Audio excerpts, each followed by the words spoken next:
Gören gördü İstanbul'un çilesini. Çek ki İstanbullu olasın. Dolan taşan sokaklar ve binalar. Hani nerede o altın olan topraklar? Yalan olan tek şey rüya. Rüyalarda gelen tek şey ise para.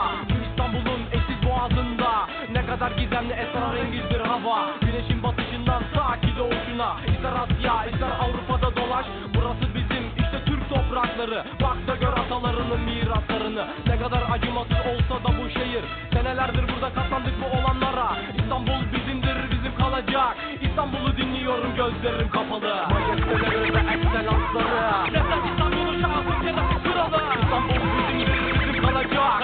İstanbul'u dinliyorum gözlerim kapalı. Majesteleri ve ekselansları. Nefret İstanbul'un şahsı keresi kralı. İstanbul bizimdir, bizim kalacak. İstanbul'u dinliyorum gözlerim kapalı. Burada yaşamak zor, evet çok zor. Saf olan adama kor, evet hem de çok kor. Başka şehir görmeden İstanbul'u tanıyorum. Rahatı ve çilesi İstanbul'u dinliyorum gözlerim kapalı. Bazen görmek istemiyor gözlerim.